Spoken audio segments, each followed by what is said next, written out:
Hello, and welcome. In this documentary analysis, we examine how large-scale conflict abruptly returned to the Middle East in late 2023, exposing the region's unresolved historical tensions and the fragility of its geopolitical balance. What appeared to be a period of relative stability collapsed almost instantly, revealing that long-standing disputes were never truly resolved, only temporarily contained. This introduction provides the essential context.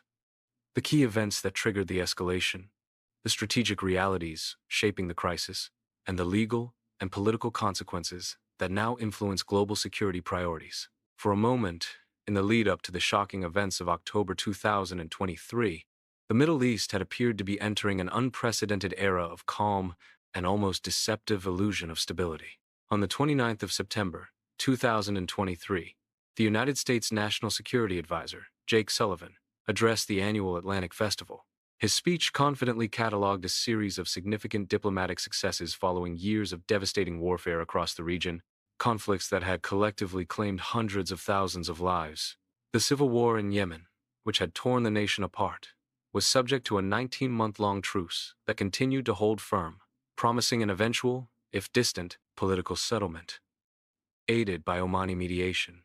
This period of perceived stability was also fueled by a strategic shift in United States of America foreign policy, moving resources and attention away from the Middle East to focus primarily on great power competition with the People's Republic of China. The protracted civil war in the Syrian Arab Republic was finally showing solid signs of stabilization and beginning to settle down, though the long-term presence of both Iranian-backed militias and Turkish forces remained a highly volatile issue. In a powerful signal of dramatically shifting geopolitical alliances, the longtime Syrian dictator, Bashar al-Assad, was being formally welcomed back into the Arab League after more than a decade of suspension. This signaled a pragmatic shift by Arab states away from regime change and toward regional management, prioritizing stability and economic reintegration over political isolation, a clear rejection of past United States of America foreign policy prescriptions. Beyond the cessation of internal conflicts, the two most historically antagonistic powers in the region, the Kingdom of Saudi Arabia and the Islamic Republic of Iran, had agreed to restore full diplomatic relations in March of 2023, a critical normalization brokered by the People's Republic of China. This was a pivotal moment, showcasing Beijing's rising diplomatic clout and Washington's diminishing influence in direct regional mediation. The motivations for this détente were strategic and economic. The Islamic Republic of Iran desperately needed economic relief and diplomatic cover to revive its sputtering economy, crippled by international sanctions and domestic unrest, while the Kingdom of Saudi Arabia sought to strategically reposition itself by diversifying its security partners and reducing the cost of proxy wars, pushing back against the idea that the United States of America was its only shield. Crucially, Saudi Arabia was prioritizing its ambitious economic blueprint, Vision 2030, which required a quiet border with Iran and its proxies, allowing the kingdom to focus its massive resources internally on transformative infrastructure and tourism projects like NEOM, most critically, brokered by the United States of America. The Kingdom of Saudi Arabia and the State of Israel were on the cusp of formalizing and normalizing their relations. This potential agreement was the capstone of the Abraham Accords process and was meant to create a new economic and security architecture stretching from the Mediterranean to the Persian Gulf. This effort was even coupled with the announcement of the ambitious India-Middle East-Europe Economic Corridor at the G20 summit in September 2023, a massive, multimodal shipping and rail network designed to connect the Gulf to Europe, explicitly aimed at creating a stable, secure, and prosperous trade route that would integrate the Abraham Accords signatories and bypass both the Suez Canal and the Palestinian issue entirely. The Saudi side of this negotiation demanded a specific package from the United States of America, an ironclad mutual defense treaty, access to advanced weaponry like the F-35 fighter jet, and, most contentiously, civilian nuclear technology including the highly sensitive ability to enrich uranium. Yet, this entire effort was built on the shaky foundation of ignoring the core Palestinian issue. Tensions were already dangerously high. Israeli military raids in the West Bank were routine. Settler violence against Palestinians was spiking, with a significant increase in attacks recorded by the United Nations and the establishment of new illegal outposts. and access disputes at the holy sites in East Jerusalem, particularly the Temple Mount or Haram al-Sharif, were boiling over, fueled by nationalist rhetoric and increasing visits by far-right Israeli officials. The pervasive mood among foreign policy experts and in Washington was one of palpable success. Jake Sullivan captured this sentiment, proclaiming that the Middle East was quieter today than it has been in 2 decades. However, this illusion of stability proved devastatingly fleeting. Just 2 weeks later, the carefully constructed narrative of regional peace collapsed entirely. On the 7th of October, 2023, Palestinian militant organizations, led primarily by the organization Hamas that governs the Gaza Strip, launched a massive and highly coordinated surprise offensive across land, sea, and air against the State of Israel. The attack, which began at dawn on the Jewish holiday of Simchat Torah and the final day of the Sukkot festival, was designed not only to inflict maximum casualties, but to achieve specific strategic objectives, chief among them, derailing the Saudi-Israeli normalization talks, provoking a major Israeli military response, and forcing a prisoner exchange.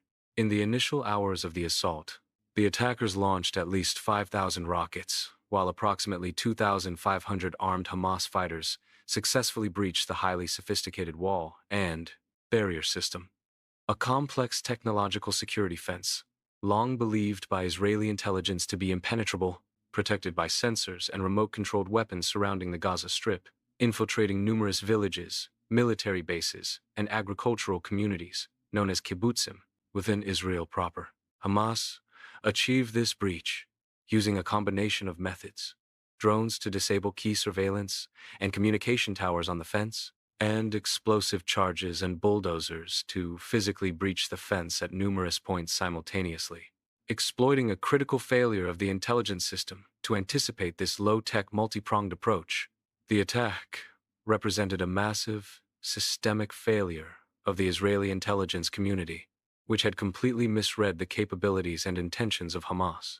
This failure was rooted in a concept known in military circles as the concept, which assumed that Hamas was primarily deterred by Israeli military superiority and was more interested in economic stability for the Gaza Strip, a stability Israel itself helped maintain by allowing Qatari cash transfers and work permits for Gazans. Intelligence agencies failed to track the massive resources Hamas secretly diverted to offensive training and preparations, including extensive, detailed mock-ups of Israeli communities and military bases, a catastrophic lapse that has since led to profound public and political scrutiny inside Israel, and demands for an official state commission of inquiry. In one devastating, unparalleled day, the assailants massacred at least 1,400 Israelis and other citizens, wounded more than 5,000 others, and seized approximately 200 or more hostages, whom they transported back into the heavily fortified Gaza Strip. Among the most shocking events was the attack on the Nova Music Festival, where over 360 young people were murdered, cementing the attack's reputation for brutality and transforming it into a national trauma. A key strategic goal of taking a large number of hostages was to force Israel into a massive prisoner exchange, potentially freeing thousands of high-value Palestinian prisoners currently held in Israeli jails. This calculated attack marked the single bloodiest day in the entire history of the State of Israel, and represented the first successful hostile military penetration into the post-country since the 1948 Arab-Israeli War. The sheer scale, coordination, and brutality of the assault sent a profound shockwave through Israel, shattering the nation's fundamental sense of security. The immediate political response saw the formation of an emergency war cabinet, uniting opposition and government leaders to manage the conflict, a move meant to restore public confidence in a shattered leadership. The massive logistical and psychological shock required a complete overhaul of military strategy and public security doctrine within weeks. Israel's immediate response was a declaration of war and an escalation of unprecedented severity. The government issued a formal declaration of war against Hamas and the Gaza Strip, followed by the rapid mobilization of 300,000 Israeli Defense Forces reserve troops, the largest and quickest call-up in the country's history. This massive and rapid call-up had a secondary, immediate impact, temporarily crippling large sectors of the Israeli high-tech and agricultural economies that rely heavily on their reserve personnel, prompting significant government intervention to stabilize the markets. The existing 16-year-long Israeli blockade of the Gaza Strip, which had been rigorously enforced since 2007, was immediately converted into a complete and total siege. Israel deliberately blocked all land, sea, and air access for vital necessities, electricity, fuel, telecommunications, water, and medicine from entering the densely populated territory, a move that drew immediate and widespread condemnation from international aid organizations and the United Nations.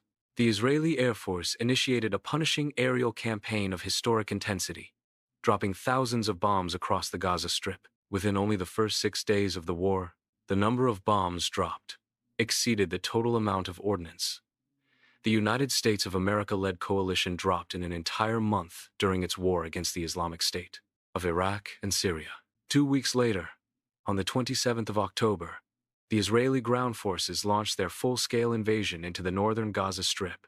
The complexity of this invasion was magnified by the need to operate in the dense urban environment of Gaza City and to target the vast, subterranean network of tunnels dubbed the Gaza Metro by the Israeli military that Hamas had constructed for command, control, and movement, while simultaneously attempting to avoid harming the hostages believed to be held within those same tunnels. These tunnels, often built with concrete and designed to withstand aerial bombardment, are a strategic nightmare, allowing Hamas to move fighters, equipment, and commanders unseen beneath civilian infrastructure, including schools, mosques, and hospitals, thereby intentionally blurring the lines of combat and compounding the risk to non-combatants.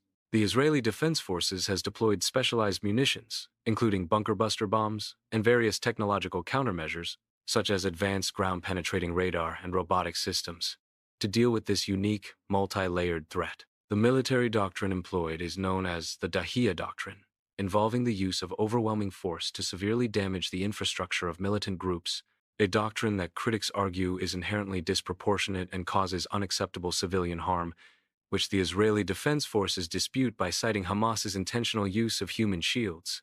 The publicly stated military goals remain the complete destruction of Hamas as a political and military organization and the unconditional release of the hostages.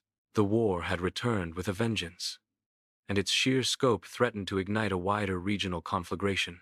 The complex negotiations for the release of hostages, mediated primarily by Qatar and Egypt, involve intricate stages, including ceasefires, exchange ratios, and verification mechanisms, highlighting the high stakes of using prisoners for leverage. Crucially, Egypt has maintained tight control over the Rafah border crossing, fearing that a large-scale displacement of Palestinian refugees into its Sinai Peninsula would destabilize the region and create a permanent security liability. To fully grasp the countdown to this renewed war, one must delve into the deep, unresolved historical context of the conflict, tracing its origins back to the early 20th century. After the collapse and defeat of the Ottoman Empire in the First World War, the British Empire assumed control over the territory known as Mandatory Palestine, granted to it by the League of Nations mandate. At that time, the population was overwhelmingly Arab. However, driven by the Zionist movement and later by the horrors of rising anti-Semitism and the Holocaust in Europe, Jewish immigration rapidly increased. This movement was publicly supported by the 1917 Balfour Declaration, which promised to support the creation of a Jewish national home in Palestine. This massive and continuous influx of Jewish immigrants led to deep Arab resentment and resistance, culminating in the Arab Revolt of 1936, a violent uprising against both the British authorities and the rising Jewish population. In an attempt to appease the Arab majority and limit the Jewish population growth, the British White Paper of 1939 severely restricted Jewish immigration and land purchases, a policy that was viewed as a devastating betrayal by the Jewish community just as the Holocaust was beginning in Europe, further fueling the drive toward independent statehood for both sides. By 1947, the British, unable to contain the escalating violence and conflict, decided to withdraw and handed the matter of the territory's future to the newly formed United Nations. The resulting 1947 United Nations Partition Plan proposed dividing Mandatory Palestine into separate Jewish and Arab states, with an international zone in Jerusalem. The Arab side rejected the plan entirely, viewing it as fundamentally unjust and biased against the indigenous population. The Jewish side accepted it, and in 1948, the State of Israel declared its independence. A coalition of outside Arab states, immediately invaded to overturn the declaration and prevent the establishment of the Jewish state. Israel won the war, and the military front line that existed when the 1949 Armistice Agreement was signed became known as the Green Line. Israel had expanded significantly beyond the original 1947 partition plan area, leading to the flight or forced expulsion of approximately 700,000 Palestinian Arabs in an event known to Palestinians as the Nakba, or the catastrophe. Simultaneously, hundreds of thousands of Jewish communities were expelled or fled from across the Muslim world, with the vast majority settling in Israel. In the aftermath, the Gaza Strip came under the control of the Arab Republic of Egypt, and the West Bank fell under the control of the Hashemite Kingdom of Jordan. The independent Palestinian state envisioned by the United Nations was never established, a crucial failure that laid the groundwork for decades of conflict. The Palestine Liberation Organization, founded in 1964, emerged as the leading political and paramilitary voice for the Palestinian people, with its dominant faction being the more secular Fatah.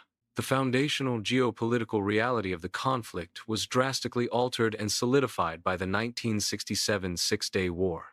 During this swift conflict, Israel seized vast additional territories: the Sinai Peninsula from the Arab Republic of Egypt, the Golan Heights from the Syrian Arab Republic, and the Palestinian inhabited territories of the Gaza Strip, the West Bank, and East Jerusalem from the Arab Republic of Egypt and the Hashemite Kingdom of Jordan, respectively. The United Nations Security Council passed Resolution 242, calling for Israeli withdrawal from these territories, which it classified as occupied.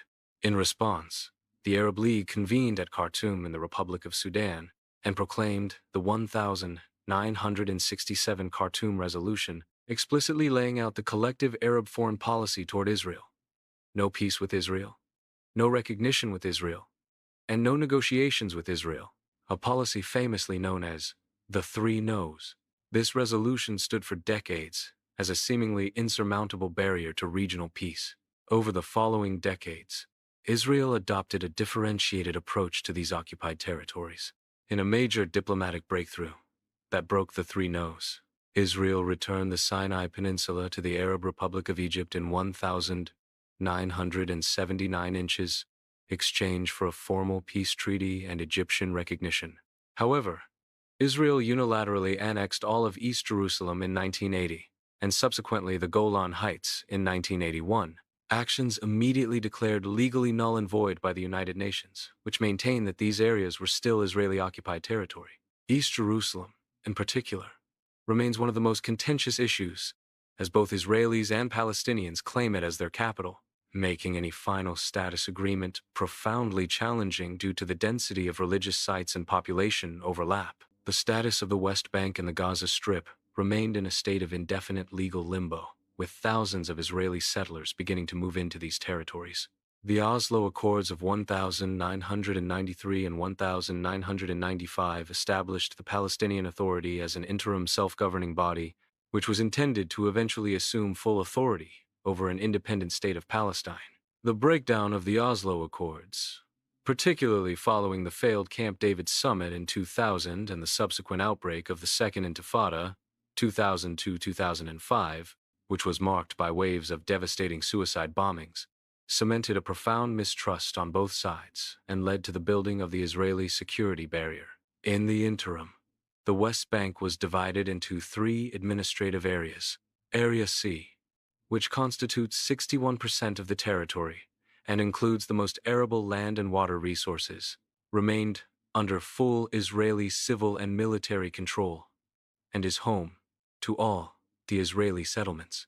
Israeli military administration in Area C enforces vastly different legal standards for Israeli citizens living in settlements versus the Palestinian population, a system often criticized by international human rights groups as institutionalized discrimination or even a form of apartheid due to the disparate application of civil and military law. Furthermore, in the months leading up to the October 7 attack, settler violence against Palestinian communities in the West Bank reached a multi-year high, creating a secondary, volatile front of conflict that diverted Israeli defense forces, security resources, and attention.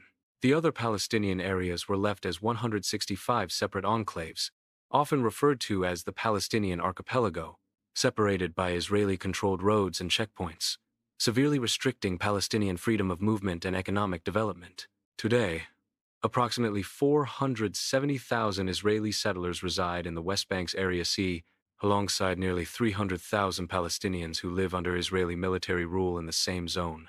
This massive and continuous growth of Israeli settlements is widely viewed by the entire international community as a serious violation of the Fourth Geneva Convention, which prohibits an occupying power from transferring its civilian population into the territory it occupies. Despite the hostility, some degree of Israeli-Palestinian security coordination continues in the West Bank between the Palestinian Authority security forces and the Israeli Defense Forces in order to counter Hamas and other militant factions, a partnership that is simultaneously essential and politically toxic. The situation in the Gaza Strip took a sharply different and radical turn in the mid-2000s. In 2005, Israel unilaterally withdrew all of its 8,000 settlers and military forces, handing the territory over to the Palestinian Authority. This move, known as the disengagement, was intended by Israel to reduce friction, but was viewed by Hamas as a successful military retreat under pressure. However, the subsequent Palestinian legislative elections in 2006 resulted in a decisive and unexpected victory for the militant Islamist and Palestinian nationalist organization Hamas, which was ideologically committed to the total destruction of the State of Israel. Following a brief but violent civil war with the more secular Fatah party, which continued to control the Palestinian Authority in the West Bank, Hamas emerged victorious in the Gaza Strip by mid-2007. This split effectively created two separate, rival Palestinian entities, deepening the political fracture and hindering any unified peace process. Israel responded to Hamas's takeover by imposing a complete land, air, and sea blockade on the Gaza Strip, a harsh measure also enforced by the Arab Republic of Egypt on its border. The stated goals were twofold: to restrict the importation of weapons to be used against Israel, and to economically pressure the Hamas government into either moderation or collapse. For 16 years, neither goal was achieved. Instead, the joint blockade, which has severely restricted the movement of goods and people, has been labeled a humanitarian catastrophe and a form of collective punishment by numerous human rights organizations, a designation also applied by the United Nations Special Rapporteur. With a population that grew to about 2,200,000 people in an area only about twice the size of Washington, District of Columbia, the Gaza Strip became one of the most densely populated places on Earth, surrounded by high walls, a naval blockade, and a no-fly zone. It has frequently been referred to as the world's largest open-air prison. The resulting poverty, resource scarcity, and lack of opportunity with a majority of the population, relying on assistance from the United Nations Relief and Works Agency, have created a persistent environment of desperation and radicalization, providing fertile ground for groups like Hamas. Critical infrastructure has been on the brink for years. Over 95% of Gaza's piped water is unfit for human consumption, and its only power plant is unreliable, leading to chronic electricity shortages that cripple sewage treatment and healthcare facilities. The humanitarian crisis following the October 7 siege has only intensified this catastrophe. The United Nations Office for the Coordination of Humanitarian Affairs has reported that a massive percentage of Gaza's population is now internally displaced, and the collapse of sanitation and healthcare systems has led to widespread outbreaks of infectious diseases. The immense debris field created by the military campaign poses an unprecedented environmental challenge, with tens of millions of tons of rubble contaminated with unexploded ordnance, making reconstruction a deadly multi-decade task.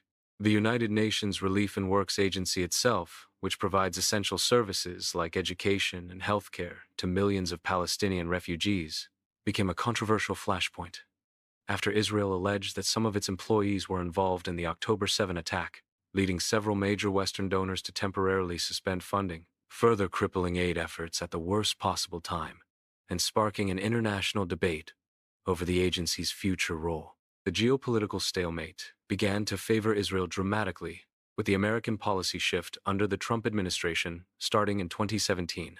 The United States of America first extended official recognition of Jerusalem as the capital city of Israel and later officially recognized the 1981 era Israeli annexation of the Golan Heights in 2019. These actions made the United States of America the first country to formally recognize Israel's annexations of territories considered occupied by the rest of the world, a move that drew heavy international criticism for its perceived hypocrisy compared to Washington's firm stance against the Russian Federation's annexations in Ukraine. The most profound and unexpected change came with the Abraham Accords, mediated by the United States of America, the United Arab Emirates, and the Kingdom of Bahrain in 2020, followed by the Kingdom of Morocco and the Republic of Sudan in 2021, formally normalized their relations with the State of Israel. This was a tectonic shift in regional diplomacy. It shattered the Arab world's decades-long commitment to the three no's and established a framework for security and economic cooperation that deliberately bypassed the unresolved question of Palestinian statehood, a dangerous assumption that the Palestinian issue could be permanently managed rather than solved. The primary motivation for these Sunni monarchies was a shared strategic antagonism towards the theocratic Islamic Republic of Iran, which, since its 1979 revolution, has worked to spread its radical Shiite Islamic ideology, remove American and Western influence, and destroy the State of Israel. Iran's network of allied militant groups, known as the Axis of Resistance, which includes the Hezbollah in the Republic of Lebanon, possessing a vast arsenal of high-precision guided missiles that can reach deep into Israel, the Houthi movement in Yemen, and Hamas in the Gaza Strip, was increasingly perceived by the Gulf monarchies as an encircling existential threat. The Islamic Revolutionary Guard Corps of the Islamic Republic of Iran plays a crucial, coordinating role, providing logistics, funding, and advanced training to these groups under the principle of the unity of fronts, meaning that an attack on one member of the Axis is considered a threat to all, thereby requiring a coordinated strategic response. The Abraham Accords were a direct attempt to consolidate a powerful pro-Western anti-Iranian military and economic bloc. The ultimate prize in this normalization drive was the Kingdom of Saudi Arabia, the wealthiest and most influential Arab state, an alliance between the United States of America, the State of Israel, and the Kingdom of Saudi Arabia, which boasts the largest economy in the Arab world and holds immense leverage over global energy markets, would have essentially locked down the entire economic and military architecture of the Middle East against the Islamic Republic of Iran for the foreseeable future. The Saudis sought an ironclad mutual defense treaty with the United States of America and advanced nuclear energy technology, including the highly sensitive ability to enrich uranium, in exchange for normalizing ties with Israel and unleashing their vast spare oil production capacity to stabilize global oil prices. This particular Saudi demand for domestic uranium enrichment capability posed a significant non-proliferation dilemma for the United States Congress, making the deal complex even before the October 7 attacks. This potential trilateral deal represented an existential threat to the Islamic Republic of Iran and its axis of resistance.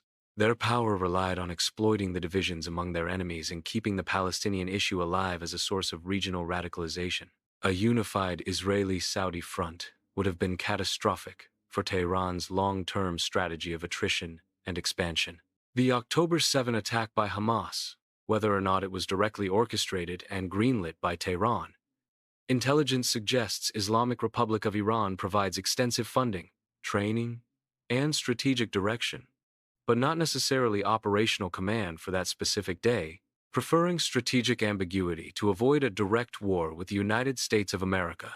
Perfectly served the core strategic interests of the axis of resistance. Hamas, while maintaining its own ideological drive for Israel's total destruction, understood its role as a strategic pawn in the regional power game. By provoking Israel into launching a massive, destructive invasion of the Gaza Strip, the attack immediately put the Kingdom of Saudi Arabia in an untenable political position.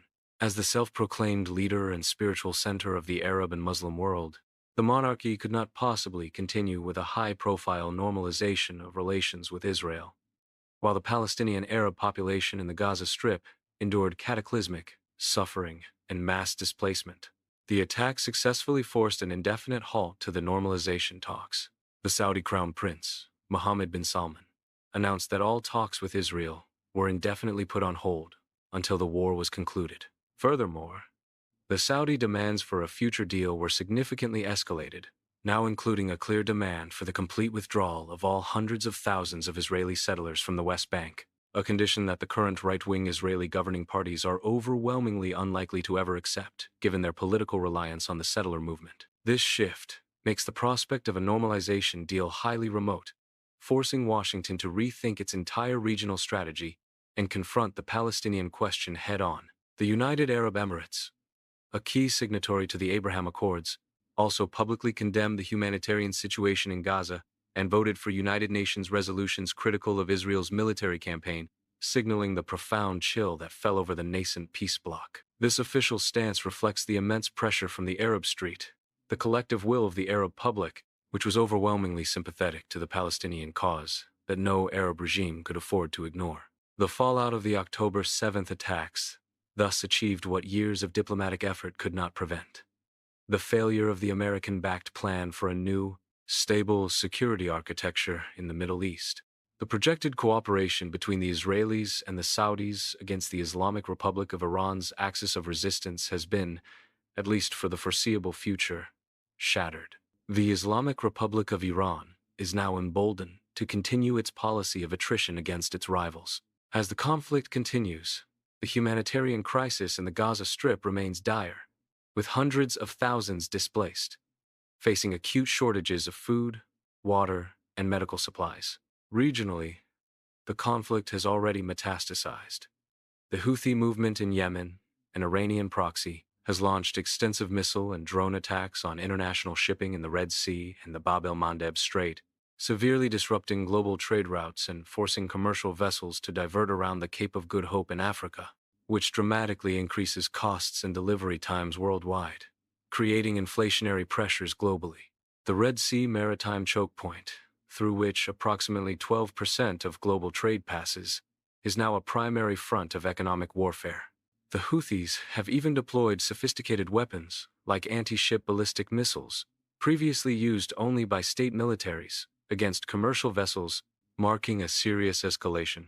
This resulted in the United States of America leading a multinational naval coalition called Operation Prosperity Guardian to protect commercial vessels, marking a direct military response to the axis of resistance's economic warfare, including direct strikes against Houthi missile and drone launch sites by United States of America and United Kingdom forces in an action known as Operation Poseidon Archer. Concurrently, the border between the State of Israel and the Republic of Lebanon remains a point of intense friction, with the Iranian-backed Hezbollah exchanging fire with Israeli forces daily under a complex set of rules of engagement that constantly threaten to break down and trigger a full-scale, devastating regional war involving a massive Israeli aerial campaign against Lebanon, which possesses a sophisticated rocket arsenal, estimated at over 150,000 projectiles.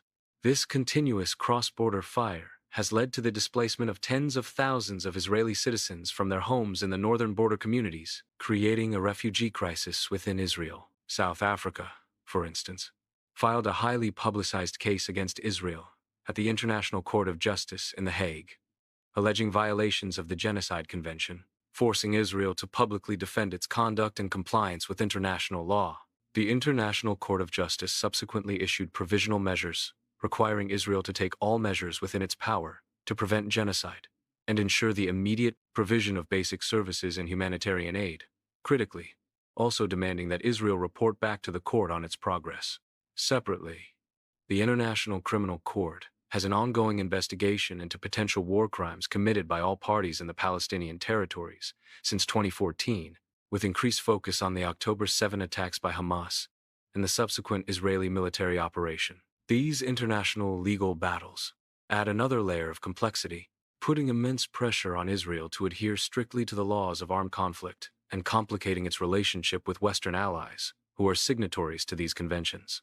The United States of America, while not a signatory to the International Criminal Court, has actively provided legal and diplomatic support to Israel, while simultaneously pushing it to minimize civilian casualties, creating a tense internal debate within Washington.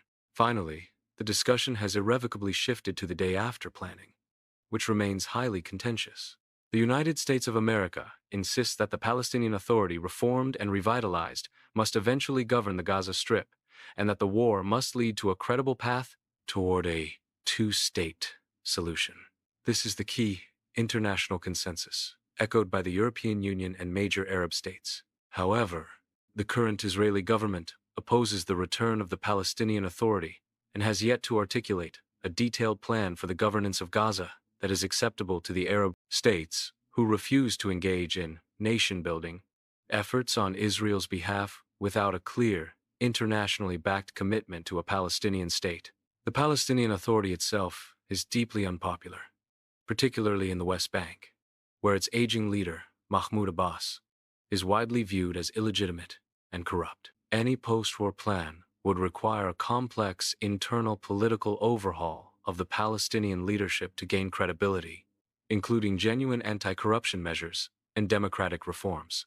Proposed solutions include a temporary international or United Nations-backed peacekeeping force, or a governing mechanism led by a coalition of moderate Arab states, like Arab Republic of Egypt, Hashemite Kingdom of Jordan, and the United Arab Emirates, often referred to as an Arab-led stabilization force, which would require massive financial backing from Gulf states through mechanisms like the World Bank for reconstruction, but all remain stalled due to this fundamental political impasse over the future of a Palestinian state. The catastrophic return to war has confirmed the tragic lesson that the deeply ingrained conflicts of history cannot be easily bypassed by geopolitical expediency, and that strategic pawns can sometimes, in one bloody, decisive move, checkmate the king's long-term plan, forcing the entire geopolitical chessboard to be reset, and the two-state solution back to the forefront of global diplomacy, where it remains the only universally accepted, yet currently unattainable, path to peace. Thank you for watching. We'd love to hear your thoughts. Tell us in the comments what surprised you the most in this video, or what you found the most fascinating. If you enjoyed this video, be sure to leave a like and subscribe to the channel. Many more thrilling, shocking, and mind-blowing stories are coming soon.